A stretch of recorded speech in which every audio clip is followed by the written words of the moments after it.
Please give an energetic and warm welcome to the one and only Jaya Kishori ji.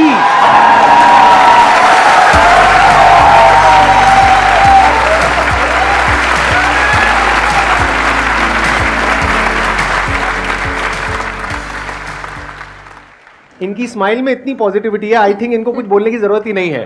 अगर ये पूरे session में यहाँ पर सिर्फ बैठ करके स्माइल करती रहे तो आई थिंक ये सेशन बहुत अच्छा हो जाएगा। इनका एक मोटिवेशनल चैनल भी है। इनफैक्ट आपकी कुछ वीडियोस देख करके मैं खुद मोटिवेट हुआ हूँ, and I am not kidding.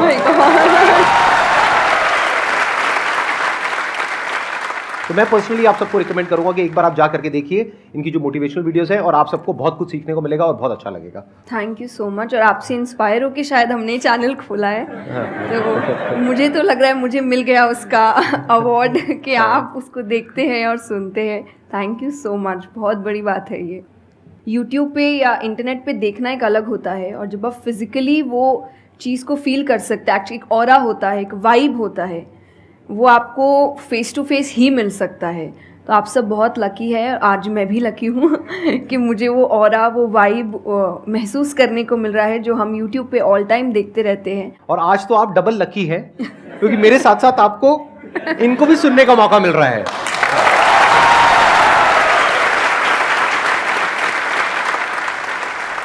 आपके मन में जो भी क्वेश्चंस है, जैसे भी क्वेश्चंस है, आप इनसे पूछ सकते हैं। First of all, thank you very much for giving me this opportunity.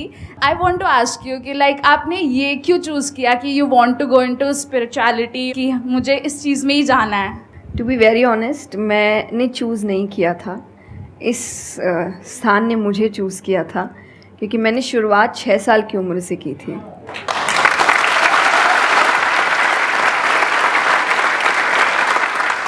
उसमें आपको पता ही नहीं होता है कि करियर क्या होता है, काम क्या होता है।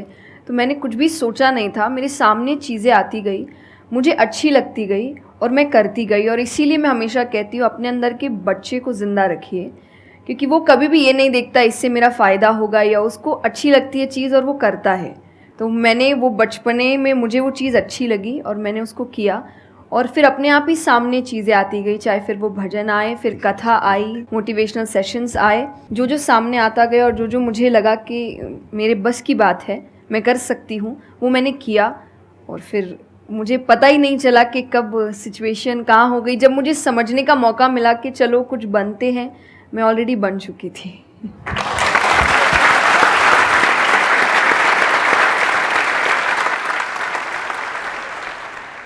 मेरा क्वेश्चन कंसंट्रेशन पावर को लेके है, या दूसरी तरह से बोल सकते हैं अवेयरनेस को लेके। जैसे किसी भी काम पे जो ध्यान लगाने की कैपेबिलिटी होती है वो डिफ़र करती है पर्सन टू पर्सन। मुझे पूछना था क्या कोई इसका बायोलॉजिकल बेसिस भी है, या सिर्फ प्रैक्टिस पे डिपेंड करता है कि किसी की प्रैक्टिस थोड़ी कम है और किसी की ज़्यादा? कई ऐसे एक्सरसाइजेज है जो आपको हेल्प करती है कंसंट्रेशन के लिए। तो जो मैं एक्सरसाइज फॉलो करती हूँ वो लिसनिंग प्रैक्टिस है, कि मैं सोने से पहले या सुबह उठ के कुछ देर 5 मिनट्स 10 मिनट्स मैं बिल्कुल शांत माहौल में और मैं साउंड सुनने की कोशिश करती हूँ। और ऐसा माना जाता है कि जिस दिन आपको 5 से ज़्यादा साउंड सुनने लग जाए, और 5 का मतलब हुआ कि ऐसा नहीं कि आपके घर में टीवी और मिक्सी और सब चल रहा है तो आप कहे कि अरे भाई 5 साउंड सुनाई दे दिए, नहीं। जब शांति हो तो वो एक बहुत अच्छी प्रैक्टिस है जो आपके दिमाग को हेल्प करती है किसी एक चीज़ पर ध्यान लगाने के लिए। तो आप ऐसे कंसंट्रेशन पावर के एक्सरसाइजेज होती कर सकते हैं, और जो मैं करती हूँ मैंने आपको बताया, मैं रोज़ करती हूँ। अभी तक मैं 3 से आगे बढ़ी नहीं हूँ, लेकिन आई होप जल्दी 5 आवाज़ों से ज़्यादा सुनाई देने लग जाए।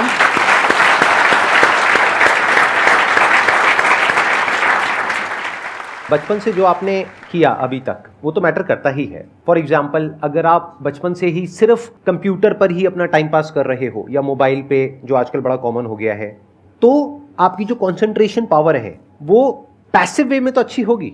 यानी कि अगर कोई कंटेंट है उसको आप कंज्यूम कर रहे हो तब तो आपका माइंड वहां पर लग जाएगा, लेकिन जब खुद ध्यान लगाने की बारी आएगी तो आप नहीं लगा पाओगे। एक्टिव कंसंट्रेशन आप नहीं कर पाओगे। और वही आपका क्वेश्चन है कि जो अपनी एक्टिव कंसंट्रेशन पावर है उसको कैसे बढ़ाया जाए, यानी कि आप जब चाहे, जहां चाहे, जितनी देर के लिए चाहे उतनी देर के लिए अपना ध्यान लगा सके, और जब चाहे वहां से ध्यान हटा सके। इसी को कहेंगे ना कि एक्चुअल में आपका जो ध्यान है वो आपके कंट्रोल में है। नहीं तो इतना कुछ है इस दुनिया में, वो तो सब खींचने के लिए तैयार बैठे हैं आपके ध्यान को, आपकी अटेंशन को। अगर फाइनेंशियली बात करी जाए तो आज की डेट में सबसे ज्यादा जो वैल्यू है वो आपकी अटेंशन की है। जितनी भी कंपनीज हैं उनके लिए सबसे इंपॉर्टेंट है आपकी अटेंशन। अगर आपकी अटेंशन आपके हाथ से निकल जाती है और उनके हाथ में चली जाती है तो वो हो जाएगा जो वो चाहते हैं, यानी उनको प्रॉफिट हो जाएगा, आपको नुकसान होता है हो जाए। तो अब सवाल उठता है उसको कैसे बढ़ाया जाए। चेस बहुत अच्छा तरीका है उसको बढ़ाने का। स्पोर्ट्स से आपकी कंसंट्रेशन पावर बढ़ती है। जैसे मुझे बैडमिंटन बहुत पसंद है, तो बैडमिंटन में सारा ध्यान कहां पर होता है? शटल के ऊपर, और कोई थॉट माइंड में आ ही नहीं सकता, क्योंकि अगर वो आया तो शटल से आपका ध्यान हट गया और आप हार जाओगे। तो sports is another way of doing it. उसके अलावा जैसे इन्होंने बताया लिसनिंग, अगेन वेरी पावरफुल। बहुत तरह की साउंड्स हैं, बहुत तरह की वाइब्रेशंस हैं इस यूनिवर्स में, बट हमारा ध्यान नहीं है उसकी तरफ। कुछ ग्रॉस है, कुछ सटल है। तो जैसे जैसे हम सटल जाते हैं तो ऐसी बहुत सारी वाइब्रेशंस हमारी पकड़ में आती है जो नॉर्मली लोगों की पकड़ में नहीं आ पाती है। क्यों? क्योंकि उनका ध्यान दो जगह पे होता है, या तो इस दुनिया में जो कुछ हो रहा है वहां पे होता है, या फिर अंदर जो थॉट चल रहे होते हैं वहां पे होता है। इसके अलावा और कहीं नहीं होता है। तो उन वाइब्रेशंस को सुनने के लिए हमको कानों की भी जरूरत नहीं है। इवन विदाउट योर ईयर्स, अपने कान बंद करके भी आप सुन सकते हो उन साउंड्स को। तो शुरुआत वहां से करो, धीरे धीरे आप देखोगे आपका जो ध्यान है वो आपकी पकड़ में आने लग जाएगा।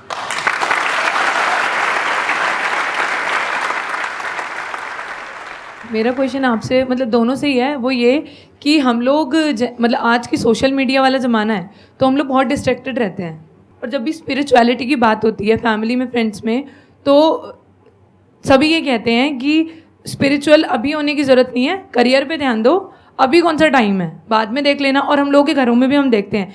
तो मैम ये चीज़ कैसे, मतलब उनको कैसे समझाई जाए कि ये चीज़ कितनी इम्पॉर्टेंट है और उसकी इम्पोर्टेंस क्या है? मेरे हिसाब से, और आई थिंक मेरे क्या पूरी दुनिया के हिसाब से, जो भी स्पिरिचुअलिटी को ठीक से समझता है ये यंग एज प्रोसेस ही है। जैसे अगर आप रिलीजियस वे में भी सुने तो भगवान को हम कुछ भी चढ़ाते हैं वो फ्रेश होता है। प्रसाद है, फूल है, कुछ भी एक दिन दो दिन पहले नहीं होता। तो हम खुद इतने पुराने होके क्यों फिर अपने आप को चढ़ाते हैं? जब आप रिजिड हो चुके हैं, जब आपको आगे कुछ काम खास करना नहीं है, आप रिटायर हो चुके हैं, तब आप उस स्पिरिचुअलिटी का करेंगे क्या? आपकी लाइफ में कोई चैलेंजेस होंगे ही नहीं जब सामना करने के लिए। तो स्पिरिचुअलिटी मतलब सिर्फ पूजा पाठ नहीं होता। मंत्र, जैसा मैंने लिसनिंग एक्सरसाइज बताई, वैसे ही मंत्र चैंटिंग भी एक बहुत बड़ी एक्सरसाइज है कि आप मंत्रों का उच्चारण करते हैं मेडिटेशन में, क्योंकि जो पावर, जो वाइब्रेशंस वो साउंड रखते हैं वो आई थिंक दुनिया में और कहीं नहीं है। तो वो आपके करियर के लिए, कंसंट्रेशन पावर के लिए, कॉन्फिडेंस के लिए, मेमोरी पावर के लिए, सबके लिए बहुत अच्छा है। तो आपको यही समझाना है कि आप स्पिरिचुअलिटी का मतलब, एक तो पहले ये पर्सपेक्टिव हटा दें कि हम सब त्याग देंगे, हम सब छोड़ देंगे। ऐसा कुछ भी नहीं होता। गीता जी में स्पिरिचुअलिटी का ज्ञान उसको दिया गया है जिसको आगे जाके राजा बनना है। अर्जुन को, उसके पास क्या लग्जरी नहीं है, राज्य नहीं है, पैसा नहीं है, क्या नहीं है। तो अध्यात्म का मतलब कभी भी नहीं होता सब कुछ छोड़ देना, सबके बीच रहना है, पर इस तरीके से रहना है कि वो आप पर हावी ना हो हर चीज़। यही आध्यात्म है, यही स्पिरिचुअलिटी है कि बाहर की चीज़ें यहाँ ट्रबल ना कर सके, बस इतना ही करना है।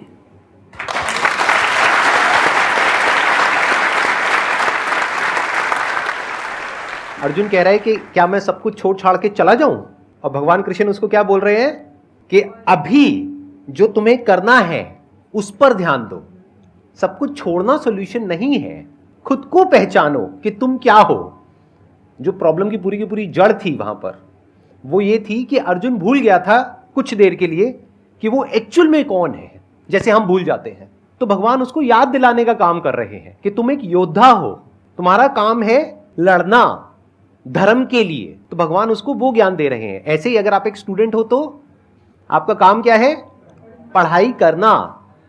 अब आपको देखना है कि उसमें ये जो बातें हैं, इनकी बातें, मेरी बातें, या कहीं भी हमारे जो स्क्रिप्चर्स में बातें हैं, वो किस तरह से आपको काम आ सकती है वो करने में, जो अभी आपकी लाइफ की इस स्टेज में, इस पॉइंट पर आपके लिए करना सबसे इंपॉर्टेंट है।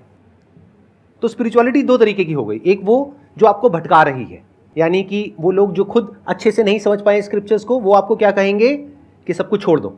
और दूसरे वो जो एक्चुअल में समझ गए हैं कि क्या बात करी जा रही है, तो वो आपको क्या कहेंगे कि जो भी कर रहे हो उसको करो, अच्छे से करो, पूरे ध्यान से करो, पूरी ईमानदारी से करो, उसमें कोई कमी मत छोड़ो, क्योंकि यही आपको हेल्प करेगी लाइफ में आगे कुछ भी करने के लिए। अगर आज आप अपने काम को ढंग से नहीं कर पा रहे, तो कल अगर स्पिरिचुअलिटी में आपको कोई इंक्वायरी करनी है, स्क्रिप्चर्स को समझना है, क्या वो आप ईमानदारी से कर पाओगे? आप अगर अपना काम ठीक से कर रहे हैं, आपके इंटेंशंस अच्छे हैं, आप ऑनेस्ट हैं, आप पेशेंस रख रहे हैं, आप स्पिरिचुअल हैं। तो इसीलिए आपको बस अपना काम, जो उन्होंने सही कहा, एकदम ठीक से ईमानदारी से करना है। क्योंकि अगर यहाँ ईमानदार नहीं, क्योंकि जो आपका काम है, तो फिर कहीं और तो ईमानदारी की फिर बात ही क्या कर सकते हैं हम। मैम मेरा आप दोनों से ही है मेरा क्वेश्चन कि रियल फ्रेंडशिप का एसेंस आज खोते जा रहा है। हम सैटरडे संडे को पार्टी तो कर रहे हैं फ्रेंड्स के साथ, लेकिन जब रियल फ्रेंडशिप का टेस्ट होता है तो most of the friends fail हो जाते हैं, और हम भी फेल हो जाते हैं उसमें अपने दोस्तों को। हम ये तो भूल जाते हैं कि वो हमारे दोस्त नहीं है अच्छे, तो हम भी तो नहीं हैं। तो ये चीज़ हम रियल फ्रेंडशिप को आज कैसे वापस उसके एसेंस को रीजनरेट करें और खुद भी दूसरों के अच्छे दोस्त बने। दोस्ती बहुत बहुत ज़रूरी होती है, और इस पे भी मेरा एक छोटा सा वीडियो है कि आप फ्रेंड्स को आइडेंटिफाई कैसे करें, या वही जो क्वालिटीज़ है वो खुद में भी कैसे लाएं। तो सबसे पहली क्वालिटी यही है कि हम जो सिर्फ सैटरडे संडे जिन दोस्तों से पार्टी करने के लिए मिल रहे हैं, वो आपके दोस्त नहीं होते हैं। वो आप बस एंटरटेनमेंट के लिए, आपको मस्ती करना है, मज़ा करना है, तो आप मिल रहे हो। लेकिन एक्चुअल जो आपके दोस्त होते हैं ना, वो आपको भी सिखाते हैं, आप उनको भी सिखाते हैं, वो आपके साथ ग्रो करते हैं। और जैसा आपने कहा एसेंस, जैसे मैं मेरे पेरेंट्स के जो दोस्त हैं, सालों से इक्के दुक्के हैं, लेकिन अभी तक हैं। और अभी भी हम कई बार ऐसा लगता है कि आप ऐसे कैसे बात कर रहे हो उनसे, तो वो कहते हैं हमारे दोस्तों को अपने दोस्तों जैसा मत समझना कि हम एक दो बोल देंगे या एक दो चीज़ें हो जाएंगी और हमारी दोस्ती टूट जाएगी। हमारी दोस्ती इस चीज़ पर नहीं बनी है। वो अगर महीनों भी एक दूसरे से नहीं मिल रहे हैं, या एक साल तक भी उन्होंने बात नहीं की है, वो एक साल बाद भी फ़ोन करते तो वो वैसे ही होते जैसे वो एक साल पहले थे, जहाँ उनकी बात छूटी थी, बिल्कुल वैसे। तो सबसे पहली चीज़ कि यही कि ज़रूरी नहीं है आपको अपने दोस्तों से हर एक इंटरवल में मिलना है, तभी आपकी दोस्ती कायम रह सकती है। क्योंकि अब लोग आगे बढ़ रहे हैं, बिज़ी हो रहे हैं, काम कर रहे हैं, दूसरे शहरों में पढ़ने जा रहे हैं। अगर आपकी दोस्ती सिर्फ मिलने मिलाने से और मस्ती करने से, तो वो दोस्ती नहीं है। तो ये सबसे पहली चीज़ है कि जो आपको आपके सिचुएशन को समझे, वाइस वर्सा आप उसके सिचुएशन को समझिए कि दोस्ती है पर ज़िंदगी भी है, काम भी है, मेहनत भी है, परिवार भी है। सबसे बड़ी तपस्या, सबसे बड़ा तप मैं कहती हूँ गृहस्थ जीवन ही है। Thank you for the complement.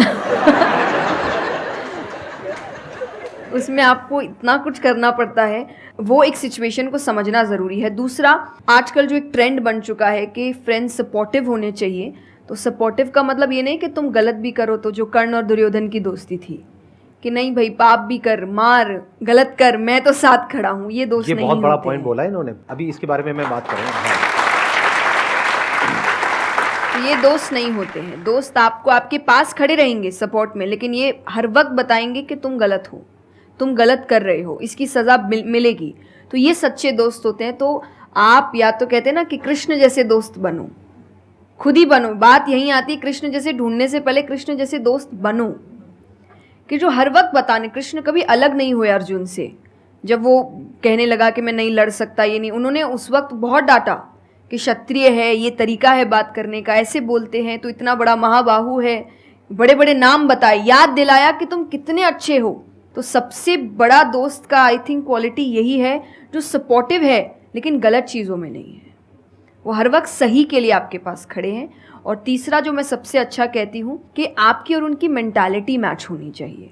आपको ये समझना है कि अगर मेंटालिटी एक नहीं होगी, तो भले ही आप अपने पेरेंट्स को कितना ही कह ले कि हम कुछ नहीं करेंगे, अरे हम तो सिर्फ घूम रहे हैं, अरे हम वैसा कुछ नहीं करेंगे, करोगे, एक ना एक दिन ज़रूर करोगे, क्योंकि ये ह्यूमन नेचर है। आप जिसके साथ ज़्यादा समय बिताते हो, धीरे धीरे उसकी क्वालिटीज़ कुछ आपके अंदर आती है। तो ज़रूरी है कि वो बिहेवियर, वो पैटर्न, वो मेंटालिटी, वो माइंडसेट मैच होनी चाहिए दोनों की, तभी आप एक साथ ग्रो कर सकते हैं। वरना वही सैटरडे संडे मिलना और ज़िंदगी ख़राब करना, यही हो पाएगा बस। Excellent point.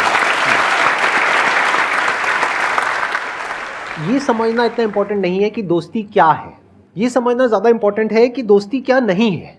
अगर आपका जो दोस्त है वो कुछ गलत कर रहा है, तो उसका साथ देना दोस्ती नहीं है। क्योंकि अगर आप गलत में भी उसका साथ दोगे तो वो और पावरफुल हो जाएगा, वो और बड़ा गलत काम करेगा।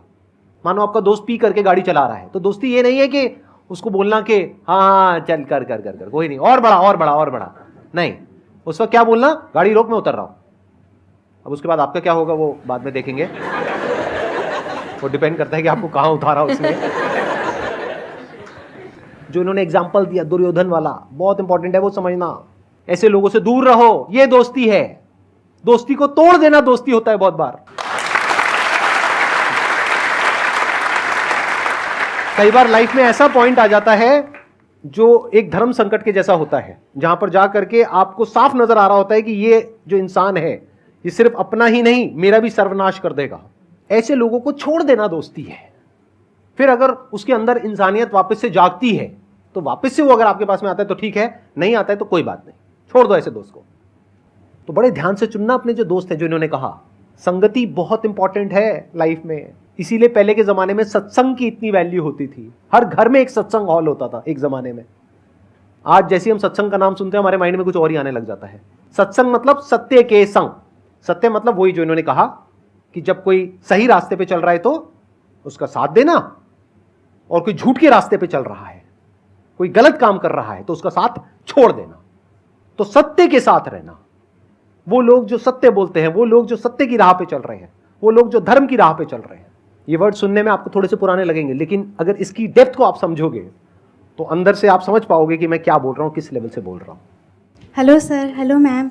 मैम मतलब कई बार हम सुनते भी हैं, बहुत जगह देखते हैं, और कई बार बहुत बार हम पढ़ते भी हैं। मैम मुझे ये पूछना है कि मैम भक्ति क्या है, मतलब भक्ति क्या होती है? आज ये ज़माना अलग हो गया है कि भगवान से भी लेन देन का मामला चल रहा है कि आप मेरा ये काम कर दो तो ये हो जाएगा, और काम एक भी नहीं हुआ तो भगवान बदल ले, कि भाई कहीं और माथा टेकते हैं, यहाँ तो काम हो नहीं रहा। तो ये भक्ति नहीं होती। तो एक तो जो परसेप्शन भक्ति का बन गया है कि भजन कीर्तन पूजा पाठ कर लिया और भक्ति हो गई। भक्ति का असल मीनिंग है सरेंडर, समर्पण। और समर्पण व्यक्ति कब करता है? जब पहला चीज़ विश्वास होता है कि वो जो भी करता है वो सही करता है। मुझसे कई बार लोग पूछते हैं कि आप बहुत ज़्यादा डिप्रेशन में नहीं जाते, या कोई आपने सब कुछ देखा है, चाहे स्ट्रगल है, इंसल्ट है, रिजेक्शन है, हर फील्ड में हर चीज़ होती है। अगर आप आगे बढ़ रहे हैं, कोई पोजीशन पे जाने की कोशिश करें तो आपको इनका सामना करना पड़ेगा। ये ज़िंदगी के साथ आता है तो आपको सामना, लेकिन मुझे कभी दिक्कत नहीं दी ये चीज़ें। क्यों? क्योंकि जो मैंने कहा समर्पण, मुझे पता है कि एक ऐसी शक्ति ऊपर बैठी है जो मेरा बुरा नहीं चाहती। तो कई बार बुरी चीज़ें भी मेरी ज़िंदगी में हो रही है, मुझे पता है वो मेरे अच्छे के लिए है क्योंकि वो कर रहा है। तो ये समर्पण, ये भक्ति है। तो ये आपको हारने नहीं देती। क्यों हारेंगे आप? क्योंकि आपको पता है ना कि वो हारने देगा नहीं। तो आप अपने आप गिरे, आप फिर उठेंगे कि नहीं भाई अभी गिरना शायद ज़रूरी होगा, उसका इशारा है, इसीलिए चलो फिर उठते हैं, फिर आगे बढ़ते हैं। तो अर्जुन ने भी, जब समर्पण की बात गीता जी में आती है तो कई लोग कहते हैं कि धर्म का मतलब होता है अंधविश्वास। नहीं, क्योंकि अगर अंधविश्वास होता, अंधविश्वास में क्वेश्चन करना अलाउड नहीं होता आपको। गीता अगर सिर्फ भगवान की बात होती तो 2 पन्ने में ख़त्म हो गई होती। ये दोनों के बीच की बात है जिसमें अर्जुन ये जानते हुए कि सामने कौन खड़ा है, क्वेश्चन करने की तो कोई सवाल ही नहीं था वहाँ पर कि भगवान लड़ने बोल रहा है, क्या क्वेश्चन करना, पर उसने कंटिन्यूसली क्वेश्चंस किए हैं। पर उसका भी नाम आया था समर्पण, कि वो समर्पित होकर क्वेश्चन कर रहा था कि ये जो खड़ा है ये मेरे हर सवाल का जवाब जानता है, ये मुझसे कभी कुछ गलत काम नहीं कराएगा। लेकिन इसका मतलब ये नहीं कि मैं अपनी जिज्ञासा बाहर नहीं निकालूंगा, मैं अपने क्वेश्चंस पूछूंगा। तो भक्ति का अर्थ यही होता है कि पहला निष्काम होता है। क्या फ़ायदा मत ढूंढिए कि मेरा काम नहीं हुआ तो भगवान है ही नहीं। भाई भगवान कहाँ है? भगवान होते तो ऐसा होता क्या? वो तो इंसान है इसीलिए ऐसे हो रहे काम। भगवान ने तो सबको देखे, बच्चा तो मासूम ही होता है, बड़े होके ख़राब हो जाता है। कोई बच्चा गलत आपने देखा है क्या? छोटा सा बच्चा ही डॉन बनने के बारे में सोच रहा है, वो तो बच्चा ही होता है, मासूम होता है, सच्चा होता है। तो भगवान इसलिए कहते हैं बच्चे भगवान का रूप है, क्योंकि वो एकदम प्योर होते हैं। बड़े होने के बाद हम काम खराब करते हैं और नाम फिर हम भगवान का देते हैं, क्योंकि हमको इल्ज़ाम लगाने के लिए लोग चाहिए। ये फेलियर्स के लिए भी, आप फेलियर्स के लिए भी हम कहते हैं मेरा काम अच्छा नहीं था, मेरा समय अच्छा नहीं था, मुझे पेरेंट्स ने सपोर्ट नहीं किया, मेरे पास ये नहीं था। वरना अगर देखा जाए इन्हीं सिचुएशन में कई लोग हैं जो काम करके आगे बढ़ जाते हैं। तो करने वाला तो कर लेगा, नहीं करने वाला इल्ज़ाम लगाएगा। तो वो इल्ज़ाम अभी हमें ऐसे दिखता है एक ऐसा कोई है जो सामने तो खड़ा नहीं है, भगवान लगाओ इल्ज़ाम। एक फ़ोटो है ना इंटरनेट पे कि एक भगवान खड़े, छोटी बच्ची खड़ी है, छोटी बच्ची के हाथ में एक टेडी बेयर है, तो भगवान वो मांग रहे हैं और वो बच्ची बोली मुझे बहुत अच्छा लगता है, मुझे नहीं देना। उसको नहीं पता कि भगवान के पास पीछे एक बड़ा सा टेडी बेयर रखा है और भगवान उसको कह रहे कि बस दे दो और मुझ पे विश्वास रखो कि वो दे दो छोटी चीज़ जो तुमसे आपको वो बुरी लग रही है उस वक्त कि मेरे साथ गलत हो गया या मेरा छोटा काम नहीं हुआ, मैंने तो इतनी पूजा की थी, इतना काम किया था, शायद तुम उस काम के लिए नहीं बने हो, तुम और बड़े चीज़ के लिए बने हो। तो निष्काम क्या है कि आपकी भक्ति निष्काम है, स्वार्थ से नहीं बनी है, तो भक्ति आगे बढ़ेगी। दूसरा सरेंडर, कि मेरे हर सवाल का उत्तर सिर्फ उसके पास है। तो ये दो चीज़ें भक्ति बनाती हैं।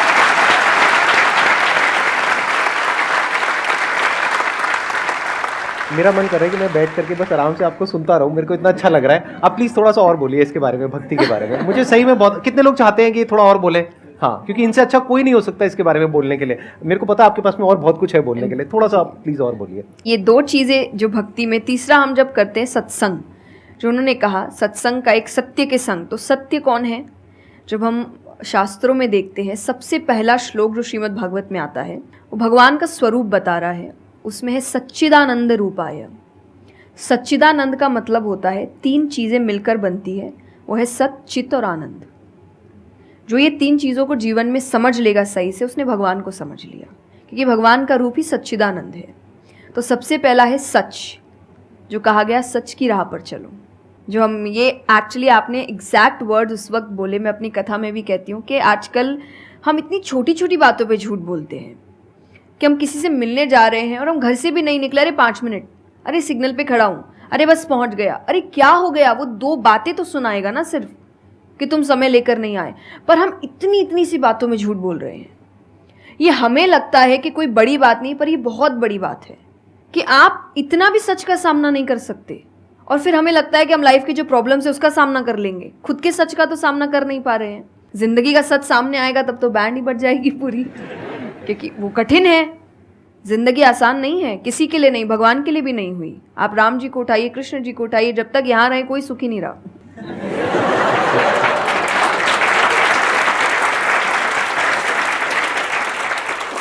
तो सुखी तो कोई नहीं रहा यहाँ पर। आपको सुख खुद ढूंढना पड़ता है, आपको अपना जीवन खुद निकालना पड़ता है अपने चॉइसेस को लेकर। तो इसीलिए पहला सत है। दूसरा चित है, अवेयरनेस। हम अवेयर नहीं हैं चीज़ों को लेकर, हम इग्नोर करते हैं। अवेयरनेस और इग्नोरेंस ये ऑपोजिट्स हो गए कि आप कोई भी चीज़ आपको समझ नहीं आ रही है, नहीं है। मैं अधिकतर नास्तिक लोगों को आप देखिए, उनको अगर पूछे ना भगवान को मानते हैं, तो उनके पास एग्जैक्ट रीजंस नहीं होते कि क्यों नहीं मानते, बस नहीं है, दिखा नहीं, मुझे नहीं दिखा तो नहीं है। तो तुम्हें तो बहुत चीज़ें नहीं दिख रही। मेरे पापा इस पर मैंने एक बार से क्वेश्चन किया था कि बोले तो पापा कैसे जवाब दे? तो पापा बोले उनको पूछना उन्होंने अपने परदादा को देखा था। देखा तो नहीं होगा।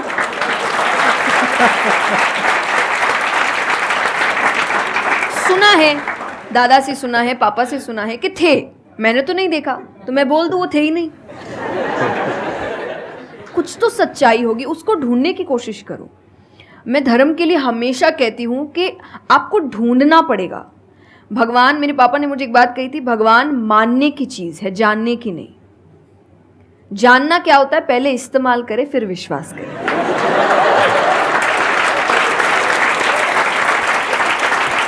कि पहले देखेंगे है कि नहीं है, फिर बताएंगे, तो वो तो भगवान है, वो कहेंगे देख मैं भी घुमाता हूँ। वो भगवान है भाई। उनको अगर आप बोलोगे कि मेरे सामने आ, मुझे दिखा तू है कि नहीं, तो बोलेंगे घूम, नहीं दिखाता, कभी नहीं हुई, नहीं जा। तो भगवान मानने की चीज़ है, मानो वो अपने आप जना देंगे वो कहाँ है।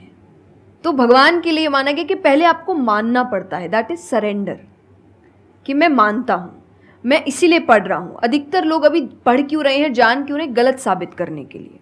और दुनिया के लिए भी, आप किसी भी चीज़ को जानने की कोशिश करो तो सिर्फ एक खाली दिमाग से जानने की कोशिश करो, अपने दिमाग से नहीं कि मुझे गलत साबित करना इसीलिए पढ़ता हूँ चलो।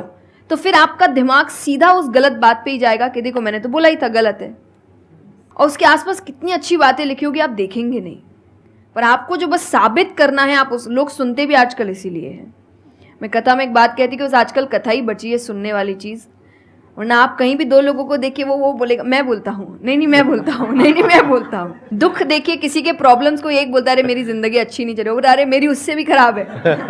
आप किसी से मदद भी कहाँ मांगेंगे कि वो एक दुख सुनाओ वो 4 सुनाता है, तो क्या ही मदद मांगे कि तो मेरे से दुखी है, तू मेरे से और 500 रुपये रख भाई। ये तो तो लोग हर वक्त कोई सुनना नहीं चाह रहा, और सुन भी रहे हैं तो इसीलिए कि ताकि बस मैं बोल सकूं, कि ये ख़त्म करे बस, जल्दी से ये चुप हो ताकि मैं बोलूं। तो ये बंद करिए। भगवान ने अर्जुन की पहले पूरी बात सुनी थी, एक बार भी बीच में इंटरप्ट नहीं किया, उसकी पूरी बात सुनी। क्यों? तभी वो आंसर ठीक से कर पाएंगे। अगर आप बीच में हर चीज़ में इंटरप्ट करेंगे, लोगों के ओपिनियंस में इंटरप्ट करेंगे, तो आप उनकी बात को नहीं समझ पाएंगे। जितना सुनेंगे उतना सीखेंगे, क्योंकि बोलोगे तो वही जो आता है, पर सुनोगे तो कई बार ऐसी चीज़ें पता चलेगी जो नहीं पता, जो नहीं आता है। तो सत्संग यही है। आप लोग एक काम करो, अपना मोबाइल ऑन करो और अपने घर पे फोन कर दो कि शाम तक हम यहीं बैठे हैं। मतलब मेरा मन तो नहीं है यहाँ से आज उठने का, मेरा मन है आराम से बैठ करके इनसे सुनने का। मुझे तो बहुत अच्छा लग रहा है, लेकिन आई एम नॉट श्योर कि इनके पास में इतना टाइम होगा या नहीं होगा। आप प्लीज, आई एम सॉरी, मैंने आपको इंटरप्ट किया। नहीं नहीं, बिल्कुल। तो यही छोटी छोटी बातें हैं, देखिए। और आनंद का मतलब एक्चुअली परमानेंट हैप्पीनेस होता है, जो आपको भगवान के साथ ही मिलता है, कि आपको किसी की ज़रूरत नहीं है, बाकी सब कुछ टेम्पररी है। और टेम्पररी खुशियों के लिए भगवान ने अर्जुन को लड़ने के लिए इसलिए नहीं बोला था कि तेको राज्य मिल जाएगा, खुशी मिलेगी, पैसा मिल जाएगा। नहीं, एक परमानेंट हैप्पीनेस थी कि मैंने अपना काम अच्छे से किया, उसके लिए लड़ो। तो जो भी काम कर रहे हो परमानेंट क्या है उसमें वो देखो, और ये आपकी सक्सेस पे भी काम आता है। भगवान, जैसे अब हम कहते हैं ना कि दुनिया में कुछ सच नहीं है, संसार सच नहीं, इसका मतलब क्या? छोड़ने के लिए नहीं। क्या आप पहली चीज़, जब दुख आ रहा है तो डिप्रेशन में मत जाओ, क्योंकि आप जानते हो ये भी परमानेंट नहीं है, टेम्पररी है, कल फिर ठीक हो जाएगा। खुशी आ रही है तो घमंड मत करो, ये भी निकल जाएगा, ये पोजीशन भी ज़्यादा समय तक रहेगी नहीं। तो उसको रखने के लिए काम करते रहो। तो भगवान हर चीज़ में कहते बैलेंस्ड रहो, और परमानेंट वो है उसके पीछे भागो। तो आप अपने आप ही जो दिखावे की दुनिया है, करते हम सब है और सब कुछ करना चाहिए लाइफ में, सब एंजॉय करिए, पर अगर उसको जानते हुए करोगे कि परमानेंट नहीं है, तो जैसा मैंने कहा वो यहाँ जाएगा नहीं। जैसे एक पक्षी है, आप पेड़ पे उसको बैठा दो और फिर जिस ब्रांच में वो बैठी उसको काटने लगो, और जब तक ब्रांच नहीं गिरेगा वो नहीं हटेगी, क्योंकि उसको ब्रांच पे भरोसा है ही नहीं। उसको पता ये रहेगा ना, उसको अपने पंखों पे है कि वो जैसे ही गिरेगा मैं उड़ जाऊंगी।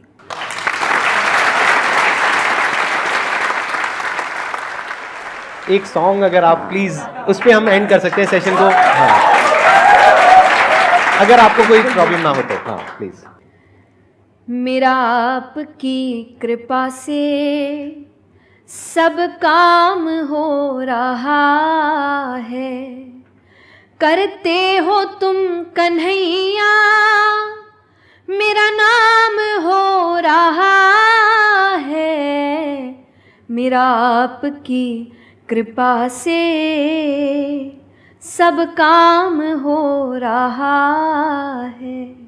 बहुत बढ़िया।